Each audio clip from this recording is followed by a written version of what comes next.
Busco un lugar para vivir y descansar, donde no hace falta ni llamar. Un saludo y bienvenidos a todos aquellos que siguen este devocional Pan de Vida. El mensaje que traigo para hoy lo he titulado El Señorío de Cristo. La oración tiene que ser una expresión de confianza y fe plena y total en Dios y en sus promesas. Uno de los principales factores para que nuestra oración sea contestada por Dios es la revelación del señorío de Cristo y por tanto el reconocimiento de ese señorío, lo que significa aceptarlo como dueño supremo de nuestra vida. Pablo en la carta a los Romanos capítulo 6 nos dice lo siguiente, el versículo 17, dice: pero gracias a Dios que aunque erais esclavos del pecado, habéis obedecido de corazón a aquella forma de doctrina a la cual fuisteis entregados. Verso 18, y libertados del pecado, vinisteis a ser siervos de la justicia. Y en el verso 22 leemos: mas ahora que habéis sido libertados del pecado y hechos siervos de Dios, tenéis por vuestro fruto la santificación, o sea, una vida de santidad y como fin, como meta, la vida eterna. Nosotros, antes de convertirnos, éramos esclavos del pecado, servíamos al precursor del pecado, de alguna manera estábamos bajo el señorío del diablo, que es el que nos empujaba a pecar para destruirnos. Pero gracias a Dios y al sacrificio de su Hijo Jesucristo, ahora obedecemos de todo corazón esas enseñanzas que encontramos en la palabra de Dios y seguimos a Cristo. Ahora estamos bajo su señorío.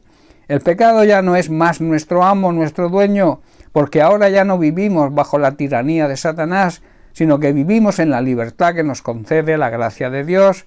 Nosotros estamos ahora en el nuevo pacto, no estamos bajo el pacto de la ley de Moisés, pero sí estamos bajo la ley de Cristo, que es la ley del amor.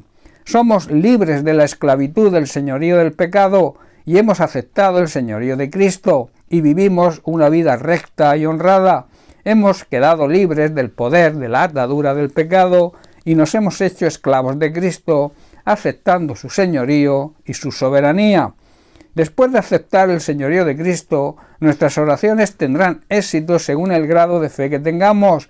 Él puede porque está sobre todo y siempre respalda nuestra fe, y la respuesta es segura porque Él es soberano. En el Salmo 113, versículos del 4 al 7, el salmista proclama: Él está por encima de las naciones, se refiere a Dios, claro está, su gloria es más alta que los cielos. ¿Quién puede compararse con el Señor nuestro Dios, quien está entronado en las alturas? Él se inclina para mirar el cielo y la tierra, levanta del polvo a los pobres y a los necesitados los levanta del basurero, o sea, los saca de la basura. Esta revelación del señorío de Cristo, de su soberanía, se produce por el poder de la oración. Hay muchas personas que malinterpretan, malentienden el significado de lo que es la soberanía de Dios y dicen: si Él es soberano no hay nada que podamos hacer nosotros, da igual lo que hagamos. Sin embargo, esto no es así, no es cierto. La revelación que nos da la Biblia, la palabra de Dios sobre la oración y su relación con la soberanía de Dios es que Dios ha determinado soberanamente no hacer nada si no es a través de la oración. De ahí la gran importancia de la oración. Fue Dios mismo quien decidió que la oración sería el medio que Él usaría para obrar soberanamente en cualquiera que sea nuestra situación. Jesús dijo: pedid y se os dará, porque todo el que pide siguiendo los parámetros marcados en su palabra recibirá lo que pide.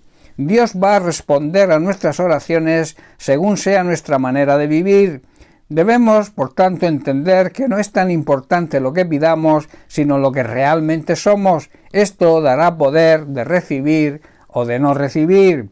Quiero terminar con unos versículos del Salmo 73, donde el salmista Asaf estaba fuertemente tentado a envidiar la prosperidad de los impíos, de la gente mala, una tentación muy común que ha tratado siempre a muchos creyentes.